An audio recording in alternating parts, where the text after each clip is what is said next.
ये वीडियो आपके मन को विचलित कर सकता है। इस तस्वीर में एक बेबस महिला जो नीचे बैठी हुई है और महिला के ठीक पास में खड़ा एक शख्स है जिसके हाथों में कौड़े हैं और ये बेरहम शख्स अपने कौड़े से लगातार महिला पर जोरदार प्रहार करता जाता है। इस तस्वीर को देख आपको सोचने पर यह मजबूर जरूर कर देगा कि क्या वाकई 21वीं सदी में इस तरह के जुल्म इंसानों पर ढाए जा रहे हैं। और सबसे हैरानी की बात तो ये है कि जिस महिला पर इस तरह की बर्बरता की जा रही है वो कोई साधारण महिला नहीं है, वो एक जानी मानी ईरानी सिंगर है। लेकिन कसूर बस इसका इतना था कि इसने बगैर हिजाब पहने सार्वजनिक मंच पर गाना गाया। नतीजन इस पर 74 कोड़े बरसाने की सजा सुनाई गई। लेकिन यह सजा सिर्फ परस्तु जो सिंगर का नाम है उस पर ही नहीं लागू हुआ, बल्कि उनके साथ जितने भी टीम थी 8 अन्य सदस्यों को भी यही फरमान सुनाया गया। और जब घटना की तस्वीर जब वीडियो सोशल मीडिया पर आई तो तहलका मच गया और दुनिया भर में ईरान की महिला अधिकार पर सवाल उठने लगे। इस बारे में हम आगे विस्तार में बताएंगे, लेकिन एक ऐसा ही और मुल्क है जहां लाखों महिलाओं की आजादी छीन ली गई है। इस मुल्क का नाम है अफगानिस्तान। इस देश की महिलाओं की जिंदगी अगस्त 2021 में तालिबान के सत्ता में लौटने के बाद पूरी तरह बदल गई। जरा सोचिए कि जिस देश में हम अभी रह रहे हैं वहां की महिलाओं को इतनी आजादी है कि वो अपने सपनों को बेखौफ आजादी से बिना किसी डर की जी सकती है। लेकिन इन देशों में महिलाओं पर इतनी पाबंदियां, इतनी बंदिशें लगाई गई कि ठीक से वो अपने सपनों को जी भी नहीं सकती। जीना तो छोड़िए कि वो सोच भी नहीं सकती। हम कल्पना भी नहीं कर सकते कि वहां पर जो महिलाएं रह रही हैं, जो जी रही हैं, वो किन परिस्थितियों में रह रही होंगी।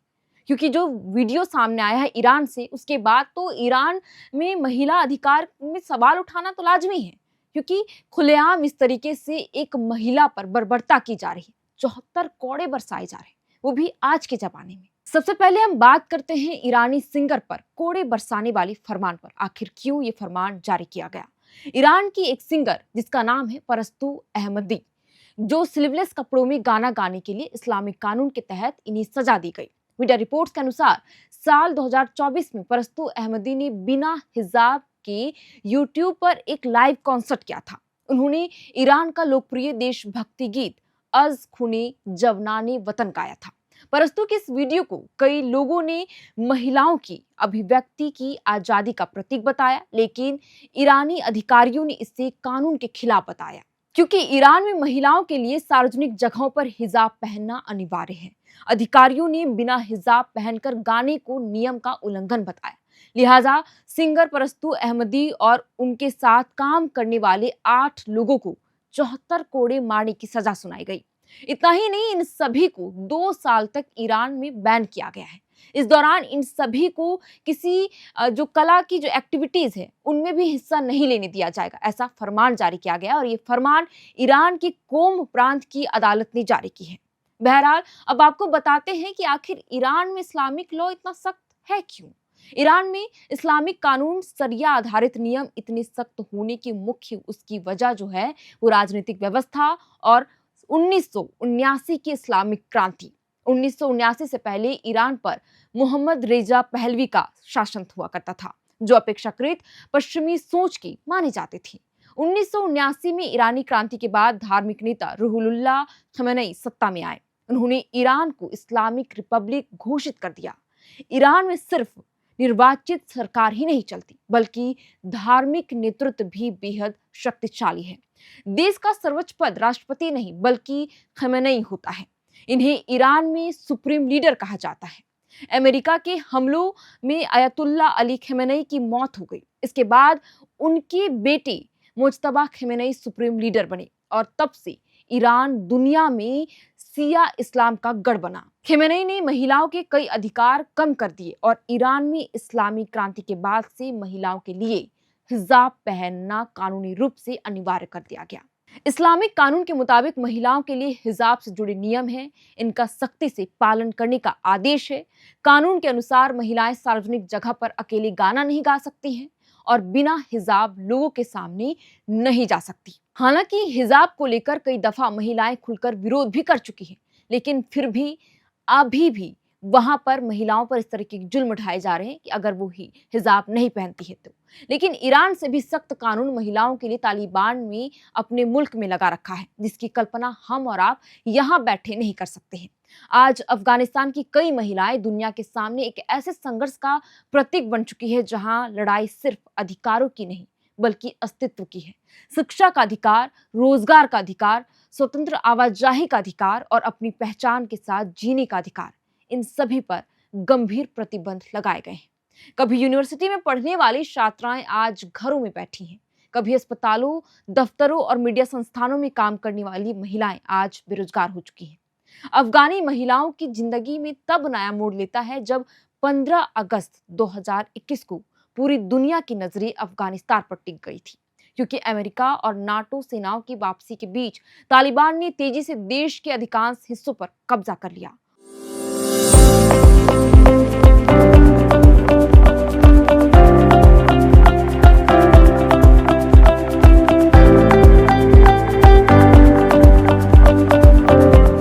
और राजधानी काबुल में प्रवेश कर गया। तालिबान की सत्ता में वापसी के बाद लोगों के मन में सबसे पहले तो यही सवाल खड़ा हुआ कि महिलाओं के अधिकार क्या होंगे।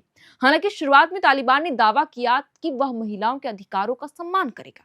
उसने कहा था कि महिलाएं इस्लामी कानून के दायरे में शिक्षा और रोजगार कर सकती हैं। लेकिन कुछ ही महीनों के भीतर तस्वीरें बदल गई। एक एक करके ऐसे फैसले आने लगे जिन्होंने महिलाओं की स्वतंत्रता को सीमित करना शुरू कर दिया। मानव अधिकार संगठनों ने चेतावनी दी कि अफगानिस्तान धीरे धीरे महिलाओं के लिए दुनिया के सबसे कठिन देशों में बदल गया है। किसी भी समाज की प्रगति शिक्षा से ही होती है, लेकिन अफगानिस्तान में सबसे बड़ा असर लड़कियों के शिक्षा पर पड़ा। तालिबान सरकार ने माध्यमिक यानी कि मिडिल स्कूल और बाद में यूनिवर्सिटी में महिलाओं की पढ़ाई पर व्यापक प्रतिबंध लगा दिया, यानी कि बच्चियां जो है वो पढ़ने नहीं जा सकती, ऐसा वहां तालिबानी फरमान जारी हो गया। पढ़ नहीं सकती हैं। लाखों लड़कियां जो डॉक्टर, इंजीनियरिंग, शिक्षक व वैज्ञानिक बनने का सपना देख रही थी, अचानक अपने घरों पर सीमित हो गई, कैद हो गई। कई छात्राओं ने मीडिया से भी बातचीत में कहा था उस दौरान कि ऐसा महसूस होता है हमें जैसे उनका भविष्य उससे छीन लिया गया हो। इतना ही नहीं, तालिबान के शासन में महिलाओं के पहनावे को लेकर भी सख्त नियम लागू किए गए। महिलाओं को सार्वजनिक स्थानों पर ऐसा कपड़ा पहनने के लिए कहा गया जिससे उनका पूरा शरीर ढका रहे। कई इलाकों में तो बुर्का या चेहरे को पूरी तरह ढकने वाला परिधान पहनने का दबाव बढ़ गया है। ऐसा फरमान तालिबानी सरकार ने किया है। वहीं इस मसले पर मानव अधिकार कार्यकर्ताओं का कहना है कि यह केवल कपड़ों का मुद्दा नहीं है, यह महिलाओं की सार्वजनिक पहचान और स्वतंत्रता को सीमित करने का प्रतीक बन चुका है। कई महिलाओं ने बताया कि वे घर से बाहर निकलते समय लगातार डर में रहती है कि कहीं उनके पहनावे को लेकर कोई आपत्ति ना उठा दी जाए। इसके अलावा इस मुल्क में महिलाओं को अकेले बाहर घूमने की भी आजादी नहीं।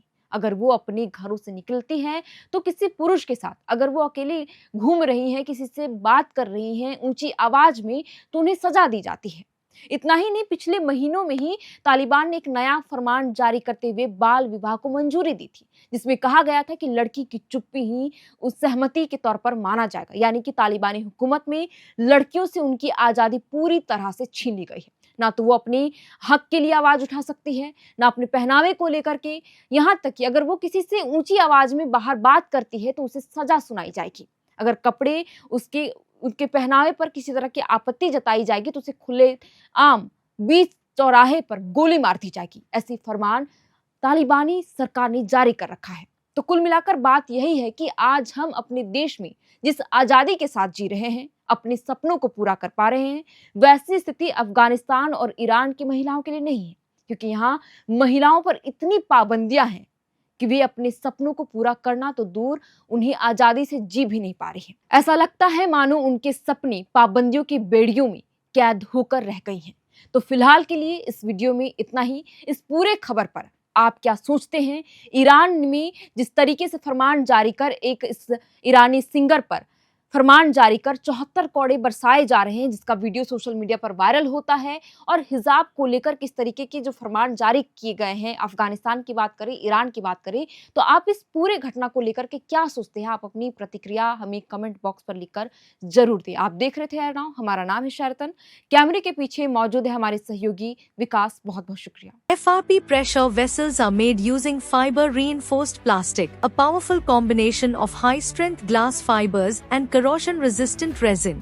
At Duraplast, we manufacture these vessels using advanced filament winding technology. Layer by layer, resin-coated glass fibers are precisely wound over a rotating mold, creating a structure that is lightweight, high-strength, and built to handle pressure. The result? Superior corrosion resistance, longer lifespan, lower maintenance costs for industries that demand performance without compromise. For customized FRP pressure vessel solutions,